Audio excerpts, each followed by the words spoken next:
भारत जोड़ो यात्रा में आज कांग्रेस के नेता खासदार राहुल गांधी ने एक जनसभा को संबोधित करते हुए कहा कि भारत के प्रधानमंत्री नरेंद्र मोदी अगर 10-15 कदम भी चले तो दिन भर टीवी न्यूज़ चैनल पर दिखाया जाता है और हमारी यात्रा पिछले 3 महीनों से 3000 किलोमीटर तक चली, लेकिन मीडिया इसे नहीं दिखा रहा है।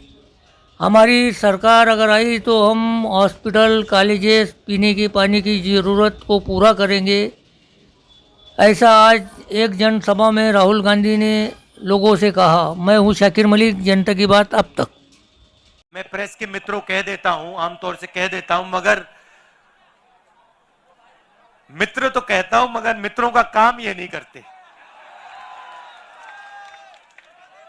इनके मित्र दूसरे हैं जो 24 घंटा टीवी पे आते हैं। और हमारी मतलब यात्रा कन्याकुमारी से कश्मीर तक चल रही है, लाखों लोग आ रहे हैं, मगर मीडिया पे आपको नहीं दिखाई देगी। मगर नरेंद्र मोदी जी 10-15 कदम चल लिए तो 24 घंटा आपको टीवी में दिखेगा। मगर ये अच्छी बात है, ये देखिए अच्छी बात है, ये गलत बात नहीं, ये खराब बात नहीं। मैं इनके खिलाफ नहीं हूं क्योंकि इनकी गलती नहीं है बेचारों की, इनके पीछे लगाम बांध रखी है, पीछे से कंट्रोलर है। तो देखिए ये मुस्कुरा रहे हैं बेचारे, कह रहे हैं आप बात तो सही बोली, देखो मुस्कुरा रही है, देखो ये देखो मुस्कुराए। तो देश की ये हालत है। पार्लियामेंट में हम बोलना चाहते हैं ना, पार्लियामेंट में बोलना चाहते हैं, कुछ रखना चाहते हैं, जैसे राफेल हवाई जहाज के बारे में, नोटबंदी के बारे में, जीएसटी के बारे में, देश में जो नफरत फैल रही है उसके बारे में। तो जानते हो क्या होता है? जानते हो? मैं दिखाता हूं, माइक ऑफ हो जाता है, देखो ऐसे, जो बोलना है बोलो, बोलते जाओ बोलते जाओ, बोलता कुछ नहीं, किसी को कुछ सुनाई नहीं देता। टीवी उधर कर देते हैं, स्पीकर साहब का चेहरा दिखता है और पार्लियामेंट में माइक ऑफ कर देते हैं। इसीलिए हमें ये यात्रा कन्याकुमारी से शुरू करनी पड़ी कश्मीर तक। और जो मैं आपको बताऊं, जो हमें सीखने को मिला, जो हमें सीखने को मिला, वो गाड़ी में, हवाई जहाज में, हेलीकॉप्टर में नहीं सीखा जा सकता है। कहां से सीखे हम? हिंदुस्तान की जनता से सीखे, किसानों से सीखे, मजदूरों से सीखे। अब देखिए, एक तरफ आपकी कुर्बानी,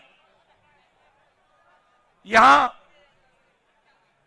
अभी मैंने महात्मा गांधी जी की फोटो के सामने फूल रखे, ये आए, इन्होंने आपकी रक्षा की। उस समय भी हिंसा थी, उस समय भी इन्हीं लोगों ने हिंदुस्तान को बांटने का काम, नफरत फैलाने का काम किया था। और आप याद रखिए, योगेंद्र यादव जी ने कहा वो तोड़ेंगे और हम जोड़ेंगे। मगर जब वो बोल रहे थे, मैंने एक बात सोची, सही नारा है, हम वो तोड़ेंगे हम जोड़ेंगे, मगर इसके आगे एक कदम जाना पड़ेगा। हम तोड़ने नहीं देंगे। आप कोशिश करो जितनी करनी है, हम तोड़ने नहीं देंगे, एक सेकंड के लिए नहीं तोड़ने देंगे। जोड़ने की जरूरत नहीं पड़ेगी क्योंकि हम टूटने नहीं देंगे, हम तोड़ने नहीं देंगे। और मैं आपको एक बात बताना चाहता हूं, देखिए एक मैसेज मैं आपको देना चाहता हूं। ये गांधी जी जो हैं, ये एक व्यक्ति थे, मगर इन्होंने हमें, इनके सामने हमने फूल क्यों डाले? हमने इनके सामने फूल इसलिए डाले क्योंकि ये एक सोच भी थे, ये सिर्फ एक व्यक्ति नहीं थे, ये एक सोचने का तरीका और एक जीने का तरीका था। और अगर आप गांधी जी को समझना चाहते हो तो हिंदुस्तान में उस समय बहुत हट्टे कट्टे चौड़े लोग थे, मगर हिंदुस्तान का सबसे निडर व्यक्ति ये थे। तो अंग्रेज इनको डराने की कोशिश करते थे, डरते नहीं थे। जेल में डाल दिया, डरे नहीं। 3 गोली छाती में मार दी, तब भी नहीं डरे। इसीलिए हम इनके सामने फूल रख रहे हैं। तो मैं आपको एक ही मैसेज देना चाहता हूं, देखिए कुछ भी हो जाए, आपको किसी से नहीं डरना है, नहीं डरना है।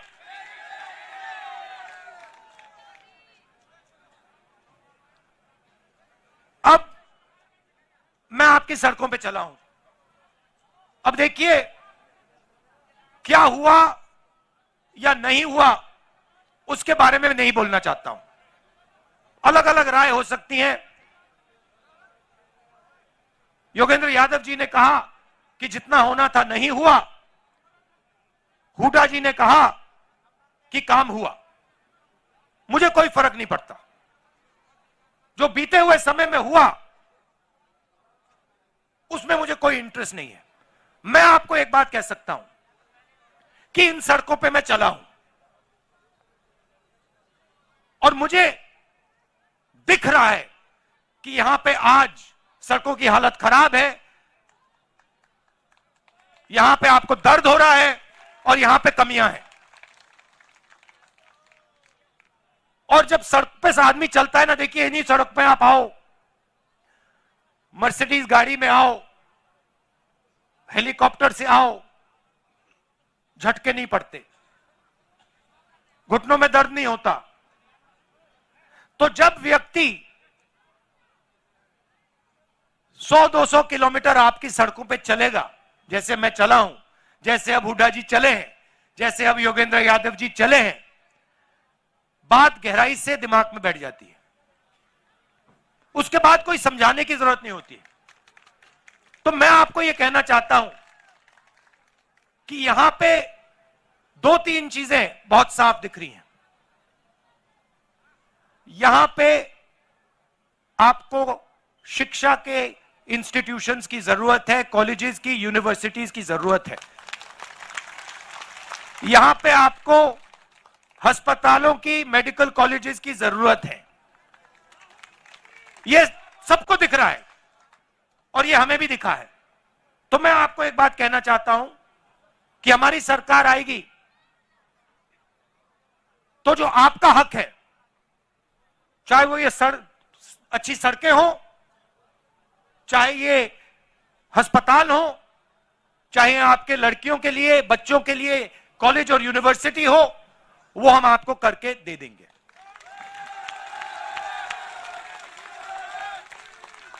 मैं ये भी नहीं कह रहा हूं कि ये 2 दिन में हो जाएगा, मुझे झूठ बोलना अच्छा नहीं लगता है, समय लगेगा, मगर हमारी नीयत साफ है और हम आपको करके दिखा देंगे।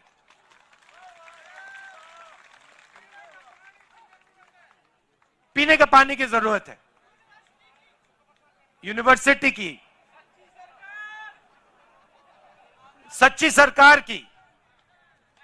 अब भैया ये तो आपको मोदी जी से बात करनी पड़ेगी। महंगाई की मोदी जी से बात कीजिए, बेरोजगारी की मोदी जी से बात कीजिए। अच्छा, यात्रा हमने शुरू क्यों की? क्योंकि लोकसभा में हमारी बात नहीं सुनी जा रही थी। जैसे मैंने आपको कहा, माइक ऑफ कर देते हैं और देश में ये डर और नफरत फैलाने की कोशिश कर रहे हैं। नोटबंदी हो, गलत जीएसटी हो, कोविड के समय इन्होंने जो काम किया, ये सब जो कमजोर लोग हैं, गरीब लोग हैं, किसान, मजदूर, छोटे दुकानदार, छोटे व्यापारी, इनको चोट पहुंचाने के लिए करते हैं ये लोग। इनका लक्ष्य 3-4 अरबपतियों की मदद करने का है। मैं आपको एक छोटा सा उदाहरण देता हूं। इन्हीं सड़कों पे मध्य प्रदेश में नहीं, राजस्थान में मुझे किसी ने बताया कि अगर आज हिंदुस्तान में आप मैदा, गुड़, ऐसी चीजें बेचो, तो अगर आप 25 किलो से कम बेचते हो तो आप पर जीएसटी लग जाती है, और अगर आप 25 किलो से ज्यादा बेचते हो तो जीएसटी माफ हो जाती है। अब आप सोचिए, जो छोटा व्यापारी है, जो 25 किलो से कम बेच रहा है, उस पर इन्होंने जीएसटी लगा दी, और जो अरबपति है, जो 25 किलो से ज्यादा हजारों लाखों किलो बेच रहा है, उसकी इन्होंने जीएसटी माफ कर दी। नोटबंदी और जीएसटी ये पॉलिसियां नहीं है, ये हथियार है। ये छोटे व्यापारियों को मारने के हथियार हैं। और ऐसे ही इन्होंने एक और नया हथियार निकाला था। ये जो उनके किसान के खिलाफ 3 काले कानून थे, नोटबंदी और जीएसटी छोटे व्यापारियों को मारने के हथियार थे, और ये इनको जो 3 कानून थे, ये किसानों को मारने के, मजदूरों को मारने के हथियार थे। और हिंदुस्तान के सारे किसान खड़े हो गए, कहते नहीं, हम नहीं मानेंगे। और आपने एक चीज देखी होगी, नरेंद्र मोदी जी का आप चरित्र समझिए, जैसे ही कोई उनके सामने खड़ा हो जाता है, चाहे वो किसान हो, जैसे किसान आंदोलन में हुआ, चाहे वो जमीन अधिग्रहण बिल के बारे में हो, जैसे ही कोई उनके सामने खड़ा हो जाता है, नरेंद्र मोदी घूम के उल्टे भागने शुरू कर देते हैं। आप पहचानो, जब भी कोई भी उनके सामने खड़ा हो जाता है, नरेंद्र मोदी मुकाबला नहीं करते हैं, भाग जाते हैं, मैदान से निकल जाते हैं। मैंने प्रेस वालों से की बात की, मैंने कहा ये हमारे मित्र नहीं है, ये जूनियर लोग मित्र हैं, मगर जिन्होंने इनकी लगाम पकड़ रखी है वो मित्र नहीं है। आप देखो मेरे कितने प्रेस कॉन्फ्रेंस होते हैं, हर 5-10 दिन मेरा इनके साथ प्रेस कॉन्फ्रेंस होता है। जो भी सवाल इनको पूछने होते हैं पूछ लेते हैं। आपने नरेंद्र मोदी जी का कभी प्रेस कॉन्फ्रेंस देखा है इनके साथ? देख ही नहीं सकते, क्योंकि उन्होंने कभी किया नहीं है, क्योंकि इनके सामने खड़े ही नहीं हो सकते। वो सब पे लगाम बंधी हुई है, मगर उनको यह नहीं मालूम कि यार एक घोड़ा निकल ना जाए, एक घोड़ा लगाम खोल के भाग ना जाए प्रेस कॉन्फ्रेंस में, मुसीबत हो जाएगी। तो आप उनको पहचानिए। और ये सिर्फ नरेंद्र मोदी जी नहीं है, ये आरएसएस के सब लोग ऐसे हैं। ये नफरत फैलाते हैं, मगर ये डरते हैं, हिंदुस्तान की जनता से डरते हैं, हिंदुस्तान के गरीब लोगों से डरते हैं, हिंदुस्तान के किसान से, मजदूर से डरते हैं। तो ये आपको मालूम होना चाहिए, और इनसे कोई डरने की जरूरत नहीं है। ये कुछ नहीं कर सकते आपका। और मैं हिंदुस्तान के हर व्यक्ति से कह रहा हूं, डरने की कोई जरूरत नहीं है। यह देश डरपोकों का देश नहीं है, यह वीरों का देश है। यहां कोई नहीं डरता।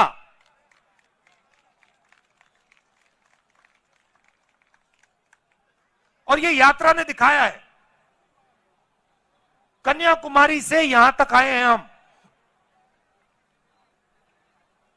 कितने किलोमीटर हो गए वेणु जी? 3000 किलोमीटर हो गए, 3000। और मैं अकेला नहीं चला हूं, हजारों लोग चले हैं। हमारे साथ एक 90 साल का व्यक्ति चल रहा है, 90 साल का, सबसे सामने चलता है, किसी से नहीं डरता। वो है हिंदुस्तान। तो इस यात्रा ने दिखाया है कि ये देश किसी से नहीं डरता है, अपने भविष्य से नहीं डरता। और एक दिन, जिस दिन ये खड़ा हो गया एक साथ, जिस दिन ये देश एक साथ खड़ा हो गया, उस दिन ये पूरी की पूरी नफरत, हिंसा सब खत्म हो जाएगी। और ये भी मत सोचो कि ये दिन बहुत दूर है।